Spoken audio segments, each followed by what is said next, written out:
हम बचपन में सुना करते थे, शाम हो गई है, बाहर न निकलना, चुड़ैल पकड़ ले जाएगी।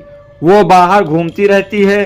कहा जाता था कि उसके पैर मुड़े होते हैं। चुड़ैलों के पाँव में पंजा पीछे की तरफ और एड़ी आगे की तरफ होती है। ये उसकी पहचान थी। कहा जाता है चुड़ैल एक मुअन्नस आसेब है और वो भारत, बांग्लादेश और पाकिस्तान में मशहूर है।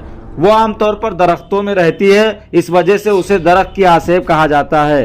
कुछ दास्तानों के मुताबिक एक औरत जो बच्चे की पैदाइश या हमल के दौरान मर जाती है या उसके ससुराल वालों के हाथों से तकलीफ पाकर वो मर जाती है, तो वो औरत बदला लेने की खातिर वापस आती है।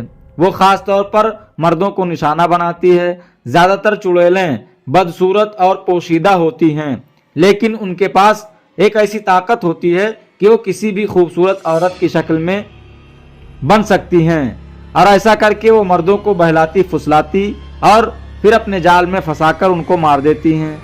कहा जाता है एक बार चुड़ैल पर इल्ज़ाम लगा कि उसने बादशाह के जहाज को डुबोने के लिए अपने जादू से समंदर में तूफान पैदा कर दिया था। बादशाह तो किसी तरह बच गया और उसने चुड़ैल को गिरफ्तार कर लिया और चुड़ैल को इतना मारा कि वो मान गई कि वो चुड़ैल और जादूगरनी है, जिसके बाद उसे मार दिया गया।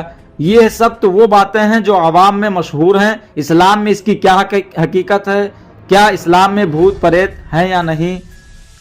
तो एक बात पहले ये समझ लें कि भूत प्रेत नाम की कोई ख़ास चीज़ नहीं होती। यही शयातीन, सर्कस, जिन वगैरह जो लोगों को परेशान करते हैं, उन्हें लोग भूत कहते हैं। सैयदी सरकार आला हजरत फरमाते हैं, हाँ, जिन और नापाक रूहें मर्द और औरत अहादीस से साबित हैं और वो अक्सर नापाक मौक़ों पर होती हैं। उन्हीं से पनाह के लिए पाखाना जाने से पहले दुआ आई है।